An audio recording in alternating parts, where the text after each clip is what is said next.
మేము ఎన్టీఆర్ వైద్య మిత్రాల కింద గత 16 సంవత్సరాలు 17 సంవత్సరాల నుంచి ఈ స్కీమ్లో పనిచేస్తున్నాము. మేము ప్రైవేటు మరియు నెట్వర్క్ హాస్పిటల్లో పనిచేస్తుంటాము. మాకు 16 సంవత్సరాల నుంచి కూడా మినిమం టైం స్కేల్ అనేది లేదు, కనీస వేతనాలు కూడా ఇవ్వట్లేదు, ఉద్యోగ భద్రత లేదు. దాని గురించి మేము ఈ శాంతియుత నిరసన కార్యక్రమాన్ని రాష్ట్రం మొత్తం ప్రతి జిల్లాలోనూ మేము చేస్తున్నాం. 16 సంవత్సరాల నుంచి ఎంతో కష్టపడి పేదలందరికీ మేము సాయం చేస్తున్న వైద్యం కోసం వచ్చిన వాళ్ళందరికీ ఫ్రీగా వైద్యం అందేటట్టు చేసి మేము ముందుకు తీసుకెళ్తున్న ఈ స్కీమ్లో మాకు ఇప్పుడు ఉద్యోగ భద్రత కరువైందండి మొట్టమొదటిగా. రెండోది ఏంటంటే మినిమం టైం స్కేల్ ఇచ్చి క్యాడర్ ఇచ్చి ప్రభుత్వ కాంట్రాక్ట్లో పెట్టాలని మేము మరీ కోరుకుంటున్నాం. ఈ స్కీమ్లో 16-17 సంవత్సరాల నుంచి వచ్చి డిగ్రీలు పీజీలు అన్నీ చేసిన వాళ్ళు ఉన్నారు. కొత్తగా జీవో నెంబర్ 28 ప్రకారం ఒక 4 సంవత్సరాల కిందట తీసుకున్నారు. వాళ్ళు బీఎస్సీ నర్సింగ్, బీఫార్మసీ, ఎంఫార్మసీ చదివిన వాళ్ళు కూడా ఇదే పే స్కేల్ చేస్తున్నారు. ఈ పే స్కేల్కి మేము కనీసం బతకడానికి కూడా చాలా ఇబ్బందుల్లో ఉన్నాము. ఎందుకంటే ఇంటద్దీ, కరెంట్ బిల్లుకి కూడా మా జీతాలు సరిపోవట్లేదు. అందువలన ఈ ఒక్క మీడియా ద్వారా సీఎం గారికి, గౌరవనీయుల ముఖ్యమంత్రికి నారా చంద్రబాబు నాయుడు గారికి తెలియాలని, అలాగే డిప్యూటీ సీఎం పవన్ కళ్యాణ్ గారు కూడా తెలియాలని మేము నమస్కరించి మరీ వినయపూర్వకంగా తెలియాలని, మా బాధ అర్థం చేసుకుంటారని, మాకు క్యాడర్ ఇచ్చి మినిమం టైం స్కేల్ అమలు చేసి ప్రభుత్వ కాంట్రాక్టులకు మారుస్తారని చెప్పి మేము మరీ కోరుకుంటున్నాము. దాంతోపాటు మాకు ప్రభుత్వం నుంచి వచ్చి ఏ సంక్షేమ పథకాలు కూడా లేవండి, మొత్తం అన్నీ పోయినాయి. మాకు CFSMID ద్వారా శాలరీస్ వస్తున్న వలన ప్రభుత్వ పథకాలు కూడా లేవు. అలాగే ఫీజు రీయింబర్స్మెంట్ ఇలాంటివి కూడా ఏమీ రావట్లేదు. అవన్నిటిని కూడా ఒకసారి చూస్తారని, ముఖ్యంగా మాకు ఉద్యోగ భద్రత కల్పించి క్యాడర్ ఇచ్చి ప్రభుత్వ కాంట్రాక్టులకు పెట్టాలని మరీ కోరుకుంటున్నాం. గౌరవనీయులైనటువంటి చంద్రబాబు నాయుడు గారికి, డిప్యూటీ సీఎం అయినటువంటి పవన్ కళ్యాణ్ గారికి మా నమస్కారాలండి. ఇప్పుడు మా సమస్య ఏంటంటే, మేము ఎన్టీఆర్ అప్పట్లో ఆరోగ్యశ్రీలు శ్రీగంధ్ వర్క్ చేసాం. ఇప్పుడు ఎన్టీఆర్ వైద్య సేవ కింద మార్చారు. దానిలో పనిచేస్తున్నటువంటి మేము మిత్రాలు అందరం అండి. ఇప్పుడు మాకు చాలని జీతంతో 13,000 ఇస్తున్నారండి. ఒకటే 3 పాయింట్లు చెప్పాలనుకుంటున్నానండి నేను సింపుల్గా. 13,000తో మేము ఫ్యామిలీని ఎలా మెయింటైన్ చేయగలమండి మీరు చెప్పండి ఒకసారి. ఇందులో అందరు ఇంటికి పెద్దవాళ్ళు ఉన్నారండి. మేము ఇదే జీతంతో పిల్లల్ని చదివించుకుంటూ రెంట్లు కట్టుకుంటూ అసలు ఎలా మెయింటైన్ చేయాలి మీరు చెప్పండి. సీఎం గారు మిమ్మల్ని అడుగుతున్నామండి. 13,000తో మేము రిక్వెస్ట్ చేస్తున్నామండి. 13,000తో మేము మెయింటైన్ చేస్తున్నాం. ఆ 13,000 ఇస్తూ కూడా మళ్ళీ ఆరోగ్య సంబంధించి పథకాలు మొత్తం తీసేశారండి. పిల్లలకి ఏమీ రావట్లేదు. గవర్నమెంట్ నుంచి వచ్చి ప్రతి పథకాన్ని తీసేశారు.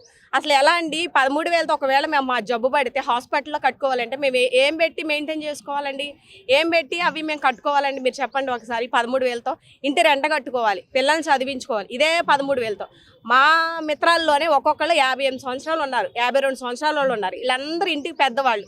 అసలు ఎలా మెయింటైన్ చేస్తారు మీరు ఒక్కసారి ఆలోచించండి సీఎం గారు. ఇది మా దయతో నేను అడుగుతున్నాను, హంబల్ రిక్వెస్ట్ అండి. మేమేమి కమెంట్ చేయట్లేదు. ఎన్టీఆర్ వైద్య సేవలో పనిచేస్తున్నామండి. ఫస్ట్ పేషెంట్ ఓపీ దగ్గర వచ్చిన కానించి మా పైన అధికారులు మాకు చెప్తారు, మంచిగా నవ్వుతూ మాట్లాడండి, మంచిగా చూడండి వాళ్ళని. అప్పటి నుంచి కూడా మేము అడ్మిట్ అయిన కానించి ప్రతి bed to bed everyday check చేస్తాము. వాళ్ళ దగ్గర ఏమైనా అమౌంట్ ఎవరైనా కలెక్ట్ చేస్తున్నారా ఏంటని ప్రతి ఇష్యూస్కి మేము ముందుంటాము. మేము ముందుండి డిశ్చార్జ్ అయ్యే వరకు కూడా వాళ్ళని ఇంటికి హ్యాపీగా అంబులెన్స్ ఇచ్చి పంపిస్తున్నామండి. ఎంత బాగా చూసుకుంటున్నాం, ఎంత కష్టపడుతున్నాం. ఎందుకు చేస్తున్నామండి? మాకు కూడా ఏదో మీరు హెల్ప్ చేస్తారని మేము ఇంత బాగా చేస్తున్నామండి. దానికి మీరు కొంచెం స్పందించి పెద్ద మనసు చేసుకొని మాకు కనీస వేతనం పెంచాలని, క్యాడర్ మార్చాలని, ప్రభుత్వ పథకాలకి మేము అర్హులుగా గుర్తించాలని ప్రభుత్వాన్ని నేను సవినయంగా కోరుకుంటానండి. గత 17 సంవత్సరాలుగా ఎన్టీఆర్ వైద్య సేవలో ఆరోగ్య మిత్రాలుగా పనిచేస్తున్నాము. పేషెంట్ హాస్పిటల్కి వచ్చి డిశ్చార్జ్ అయ్యి వెళ్ళే వరకు మేము మా సేవలు అందిస్తూ వాళ్ళకి డబ్బులు ఖర్చు లేకుండా మేము వాళ్ళ బెడ్ చుట్టూ తిరిగి 10 సార్లు హాస్పిటల్తో మాట్లాడి ఇబ్బంది లేకుండా వాళ్ళని సేఫ్గా ఇంటికి పంపిస్తున్నామండి. అది మా ఉద్యోగం. ఇలా మేము కష్టపడుతూ ఆరోగ్యశ్రీని గతంలో కూడా ఎన్నోసార్లు అవార్డులు వచ్చేలా చేశాము. ఆరోగ్యశ్రీ పథకానికి పునాదిలాగా మేము పనిచేస్తున్నామండి. మేము డిగ్రీలు పీజీలు చేసిన వాళ్ళు ఉన్నాం. ఇందులో దాదాపు 17 సంవత్సరాలు అంటే మాలో చాలామందికి 50+ కూడా వచ్చేసినాయి. అప్పటి నుంచి మా జీతం అంటే చాలా దయనీయమైన జీతం అండి.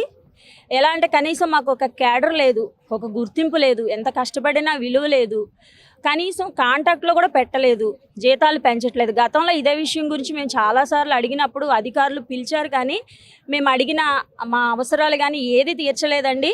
అలా కాలం గడుపుతూ వచ్చారు. మేము చాలా విసిగిపోయాము. మేము ఇప్పుడు ఇలా ఎందుకు చేస్తున్నామంటే ప్రభుత్వ అధికారుల్ని మేము రిక్వెస్ట్గా వినయపూర్వకంగా అడగడానికే చేస్తున్నాము. మా జీతం ఎంతండి? 13,000. ఈ రోజుల్లో ఖర్చులు పెరిగిన ఈ రోజుల్లో ఎలా సరిపోతాయండి? ఇంటి అద్దెకి కనీసం గ్యాస్ ఖర్చుకి రావు. మేము రోజు గంజి తాగి బతికినా కూడా ఈ జీతం మాకు సరిపోదు. మేము మా పిల్లల్ని ఎలా చదివించుకోవాలండి? ఇన్ని ఇబ్బందులు ఎదుర్కొంటూ మేము ఇది గవర్నమెంట్ పెట్టిన పథకం ఈరోజు కాకపోతే రేపన్నా మాకు గౌరవం ఉంటుంది, మా బ్రతుకులకు ఒక అర్థం ఉంటుందని చేస్తున్నాము. కానీ ఎవ్వరూ పట్టించుకోవట్లేదు. అందుకే ముఖ్యమంత్రి గారిని మేము రిక్వెస్ట్ చేస్తున్నాము ఈ నిరసన ద్వారా. అంతేకాదండి, మాది గవర్నమెంట్ ఉద్యోగం అని చెప్పి మాకు ఇచ్చే గవర్నమెంట్ పథకాలు కూడా తీసేశారండి. మరి ముఖ్యంగా చెప్పాల్సింది, నేనైతే విడోని, నాకు వితంతు పెన్షన్ కూడా తీసేశారు. ఈ 13,000 జీతంతో పిల్లల్ని ఎలా పెంచుకోవాలి, ఎలా చదివించుకోవాలి? అనారోగ్యాలు మాకు వచ్చేసినాయి. ఆర్థిక సమస్యలతో, మానసిక సమస్యలతో ఎంతో బాధపడుతూ కూడా మేము ఉద్యోగం చేస్తూ వచ్చిన పేషెంట్లతో నవ్వుతూ మాట్లాడుతూ వాళ్ళకి మాత్రం మేము చక్కగా మంచిగా క్షేమంగా బయటికి పంపిస్తున్నాము. వాళ్ళని అంత మంచిగా చూసుకునే మమ్మల్ని ఎవరో చూసుకోవట్లేదని మాత్రం మేము ఎంతో బాధపడుతున్నాము. దయచేసి ఈ ప్రభుత్వ పథకాలు, ఇప్పుడు ఆరోగ్యశ్రీలో చేసే ఒక మిత్ర ఉన్నాడు, వాళ్ళ నాన్నగారికి పెన్షన్ లేదు. అంటే ఆరోగ్యశ్రీ వైద్యం మిత్రగా పనిచేస్తున్న వాళ్ళ తల్లిదండ్రులకి పెన్షన్స్ తీస్తారు. నేను విడోని, నాకు పెన్షన్ తీస్తారు. ఎందుకండి ఇంత చాలా బాధపడుతున్నామండి. మేము రిక్వెస్ట్ చేస్తున్నాము ప్రభుత్వాన్ని, ఎంతో బతిమాలుకుంటున్నాము. ఇప్పటికైనా ప్రభుత్వం మా మీద దృష్టి పెట్టి మా పరిస్థితి అర్థం చేసుకొని మంచి హృదయంతో మా మీద దయించి మాకు క్యాడర్ ఇచ్చి, మాకు ఒక కేటగిరీ ఇచ్చి జీతం పెంచి కాంట్రాక్ట్లో పెట్టి మాకు మేలు చేయాలని మాకు ఎంతో ఆశిస్తున్నామండి. అలాగే చనిపోయిన మిత్రులకు కూడా ఎలాంటి నష్టపరిహారం లేదండి. ఉద్యోగాలు చేస్తూ ప్రయాణాల్లో చనిపోయిన వాళ్ళు ఉన్నారు, ఉద్యోగంలో ఒత్తిడి ఎక్కువై హార్ట్ అటాక్ వచ్చి చనిపోయిన వాళ్ళు ఉన్నారు.